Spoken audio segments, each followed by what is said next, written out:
કેન્દ્ર સરકાર દ્વારા શાળાઓમાં મેનેજમેન્ટ કમિટી ફરજિયાત કરવામાં આવી છે। મોટા સમાચાર આવ્યા। નિર્ણય અંગે શાળા સંચાલક મહામંડળે વિરોધ પણ નોંધાવ્યો।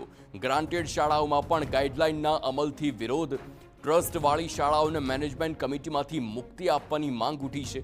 પહેલેથી જ ટ્રસ્ટ દ્વારા સંચાલન કરાતું હોવાથી મુક્તિની માંગ છે। ગ્રાન્ટેડ શાળાઓમાં ટ્રસ્ટી અને સભ્યો સંચાલન કરે છે તેમ મંડળ જણાવે છે।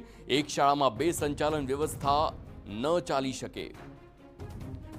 ઉલ્લેખનીય છે કે નવી શિક્ષણ નીતિના ભાગરૂપે કેન્દ્ર સરકાર દ્વારા નગરપાલિકા કે મહાનગરપાલિકા તેમજ ગ્રાન્ટેડ શાળાઓમાં સ્કૂલ મેનેજમેન્ટ કમિટીની રચના ફરજિયાત કરવામાં આવી। આ પાછળનો હેતુ શાળાઓમાં વાલીઓની વધુ ભાગીદારી માટે કેન્દ્ર સરકાર દ્વારા નિર્ણય લેવામાં આવ્યો છે। પરંતુ નિર્ણય સામે શાળા સંચાલક મહામંડળનું કહેવું છે કે ગ્રાન્ટેડ શાળાઓમાં પહેલેથી જ ટ્રસ્ટ દ્વારા સંચાલન કરાતું હોવાથી તેમને આ નિર્ણયમાંથી મુક્તિ આપવામાં આવે।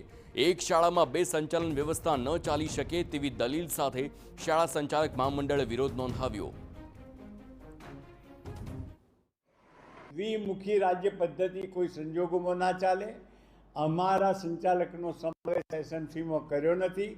જ્યારે એક બાજુ અમે જવાબદેહી છીએ, કોઈ પણ પગાર ગ્રાન્ટ કે નિભાવ ગ્રાન્ટ હોય એનો જવાબ અમારે આપવાનો છે, એસએમસી આપવાનો નથી।